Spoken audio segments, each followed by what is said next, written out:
समोरच्यापेक्षा सक्षम नाही असा आमच्याकडे एक दोन ठिकाणी तुरळक घटना घडलेल्या आहेत. पण भारतीय जनता पार्टीला दुसऱ्या पक्षाचे कार्यकर्ते घ्यायला गोड वाटतं. आता स्वतःचे गेल्यावर आता कसं वाटतं, गोड गोड वाटतं असंच म्हणावं लागेल भारतीय जनता पार्टीला.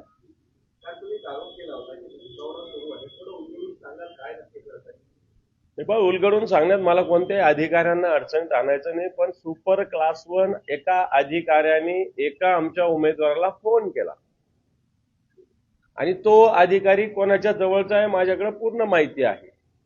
कारण त्या अधिकाऱ्याचा फोन यायच्या 10 मिनिटं आधी जिल्ह्याचे पालकमंत्री संजय शिरसाठ नाव घेतो यांनी त्या उमेदवाराला फोन केला होता.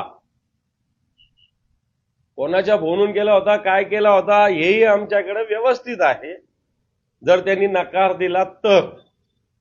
परंतु अशा धमक्याला आमचे उमेदवार घाबरणार नाही. कोकणवाडी भागात आमचा एक तांबे नावाचा सामान्य उमेदवार आहे, धनगर समाजाचा आहे. पहिल्यांदा शिवसेनेनं त्या भागातील धनगर समाज मोठ्या प्रमाणात असताना उमेदवारी दिलेली आहे. एक तरुण कार्यकर्ता, याला धमक्या दिल्या जातात.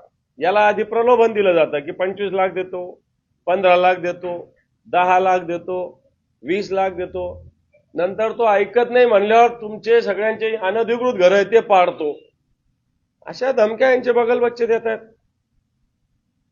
मला असं वाटतं निवडणुकीमध्ये घर पाडतो म्हणजे काय, महापालिका तुमच्या बापाची आहे? तुमचे घर फार अधिकृत आहे का मग? दुसऱ्याच्याकडे कोणी लक्ष दिलं तर? आणि म्हणून अशा पद्धतीनं प्रशासनाची आणि सत्तेची मस्ती आलेली आहे, मी स्पष्टपणे सांगतो. पण अशा अधिकाऱ्यांना मी इशारा देऊ इच्छितो, काल मी दिलेला आहे. मला असं वाटतं याचा सगळ्यांचा हिशोब ठेवला जाईल. योग्य वेळी योग्य प्रसंगी तुम्हालाही धडा आम्ही शिकवू. हे पहा, मी नावानिशी आरोप केला, लपून छपून केला नाही.